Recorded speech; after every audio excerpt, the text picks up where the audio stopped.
Sure gives a guy a good feeling inside to be able to help the grunts out of a tight spot like that. That's the job of an aerial observer. Somehow the importance of that job is just beginning to come into sharp focus. And this is my last mission. Tomorrow I'm heading stateside. But I'm starting to have second thoughts. I want to stay.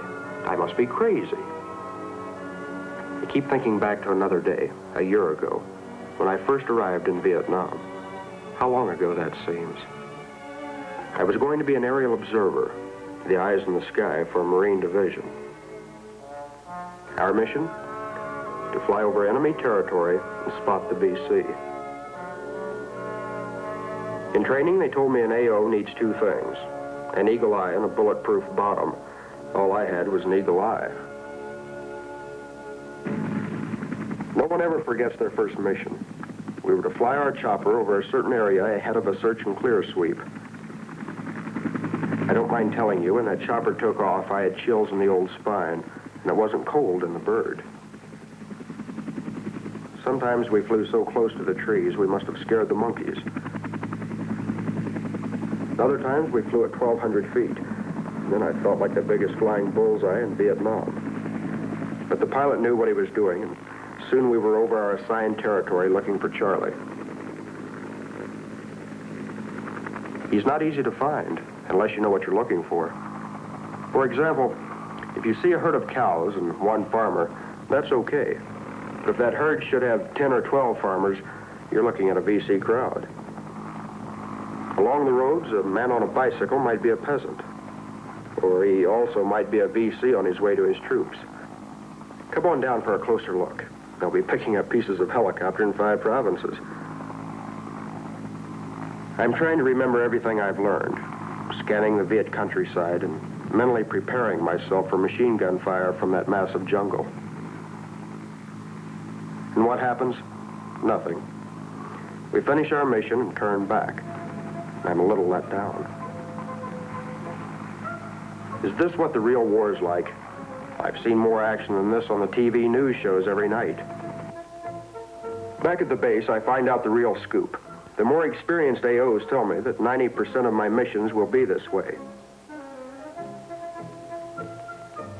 The job that some people think is the most dangerous in the world, flying in a lightly armed plane over enemy territory, is just plain boring most of the time.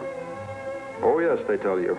It can get exciting once in a while, like when they blow your chopper up in midair, or put a 50 caliber shell through you. Outside of that, it's boring. Those combat veterans really like to give the rookies a business. The funny thing is, I found out they weren't kidding, at least about the boring routine. I flew 12 missions without seeing one VC.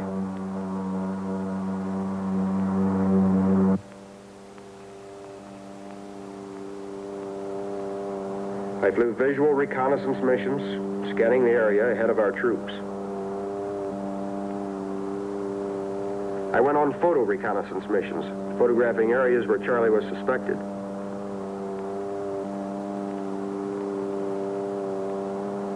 I flew bridge and road reconnaissance missions to analyze their suitability for tactical movement of troops and vehicles. I flew in support of combat operations, sweeps through the countryside to flesh out the VC and his supplies. And until then, as the boys said, it was routine.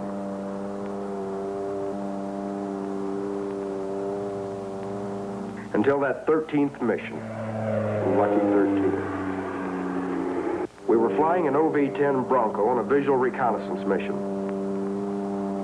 We climbed over a mountain following a road into the valley, and I spotted a flash of light. It looked to me like the reflection of the sun off binoculars, so I told the pilot, let's go in for a look.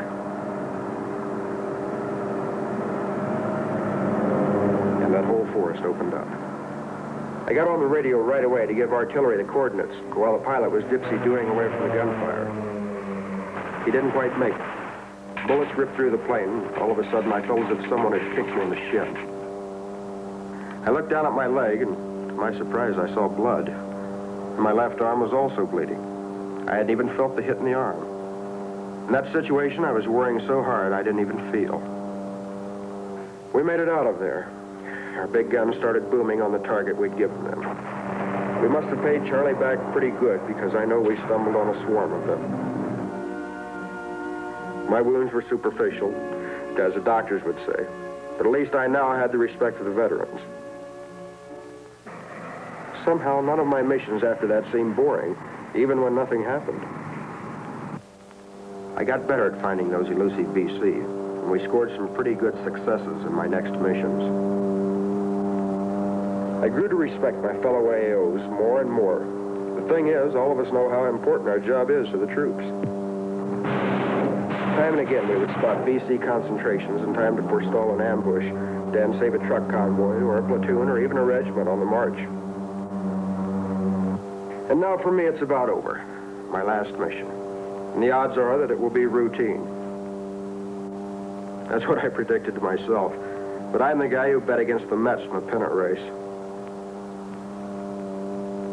It's a beautiful day, and kind of hard to think of war as we fly over the peaceful-looking countryside. But we are heading for the vicinity of the DMZ. We know the VC are there all right, but try to find them. Around here, Charlie has been active digging tunnels. The word is they are edging closer to a base camp. How close are they? On this day, the commander is sending out a patrol to find out. Our job is to aid that patrol. While they searched on the ground, we would be scanning from the sky. I don't envy those guys down there. Intelligence tells us there are 20,000 VC in the area, and they might stumble into a whole battalion of them on this patrol. From up here, unfortunately, we can't see a thing but jungle. Those VC are experts at camouflage. But they're there all right. Down below us, machine gun fire erupted. That squad was in real trouble. I alerted Dask to stand by for an airstrike, but they can't come in until our patrol is disengaged. We fired a smoke rocket down there and made strafing passes over the VC, trying to divert their attention. It was all we could do. We don't carry the big stuff. Maybe it helped a little. We could see the squad was handling itself well, falling back slowly and holding off the VC. We swooped over the VC again, machine guns flashed like sparks, and we were hit, but bad. When the gunfire ended, my pilot was slumped over the controls, and the plane started to dive. An AO is not a pilot. I had never flown a plane in my life. And there I was, wrestling like a maniac with these controls, with the weight of the pilot on the forward controls fighting against me. That ground kept coming closer all the time. Man, you have strength when death stares you in the face. I don't know how I pulled that plane out of its dive, but I did. Now I have a flying machine under me, and somehow I have to get it down and on the ground in one piece.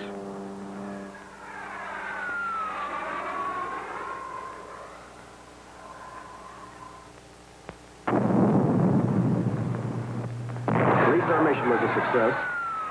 Those F-4s are really giving the VC a pounding. But at this point, I didn't think I'd ever read about it in the newspapers.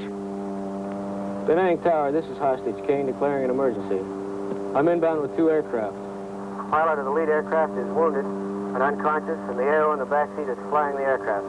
I will be talking him in on Fox Mike. Request a straight in to runway 35. Hostage King, this is Da Nang Tower. Understand AO of lead aircraft is flying from back seat, requesting straight in runway 35. We'll have crash crew standing by. Report 5 miles straight in runway 35. I didn't know I was making history, at least in the AOs. I'll bet from this day on, every AO will pay more than casual attention to these pilot controls, just in case. But I had to be the guinea pig. I'm coming up on your right side. Okay, you're looking good. No. That other pilot reassured me, and the control tower, too. Now, put the 2 small levers on the throttle all the way forward. Now, you can forget those, and we'll just use the big ones. They coached me on how to level off and fly a straight line. But I'm not as dumb as I look. Anyone can fly a straight line, but what about that landing, where one mistake can bury you 6 feet deep under the runway? I'll bet everyone within 10 miles has turned out to witness the funeral. And the funny thing is, by then I was beginning to feel cocky. There's something about flying that brings out the spirit in man.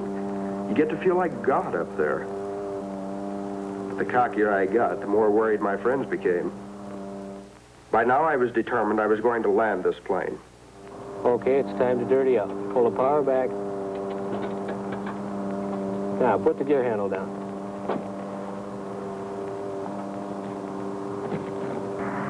It wasn't until halfway into the landing that I got scared again. And by then, it was too late. Lift the nose a little. Okay, now fly it right down to the deck.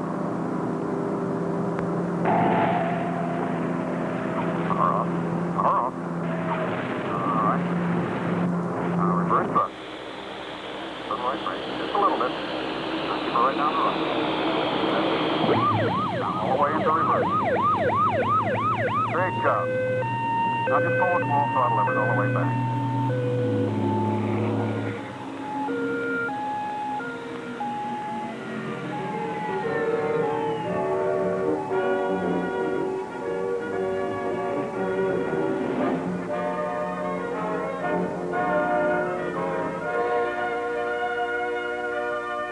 I didn't kiss the ground after I got out of the plane. That would be too corny.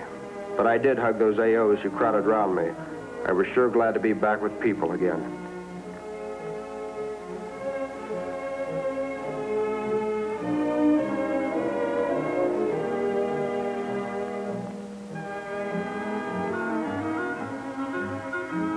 These guys would be flying into the teeth of the enemy again tomorrow. I would be on my way to the States. But somehow I knew I would be back, because I know this job has to be finished.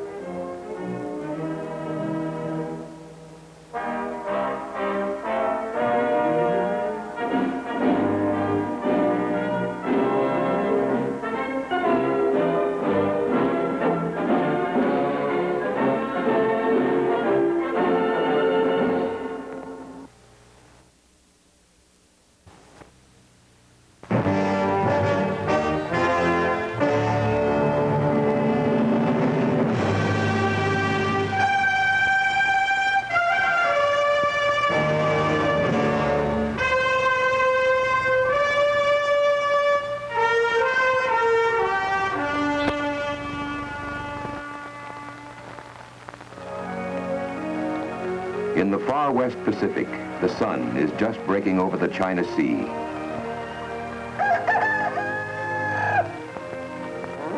Another day is beginning in Southeast Asia as the warm, humid night slowly turns into a hot, humid day.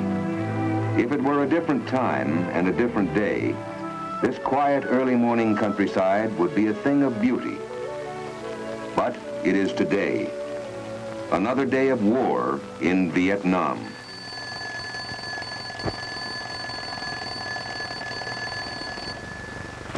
And to think I could have had the swing shift this week. So what's better, sleeping during a stinking hot night and working during a stinking hot day, or vice versa? Answer, a cold shower.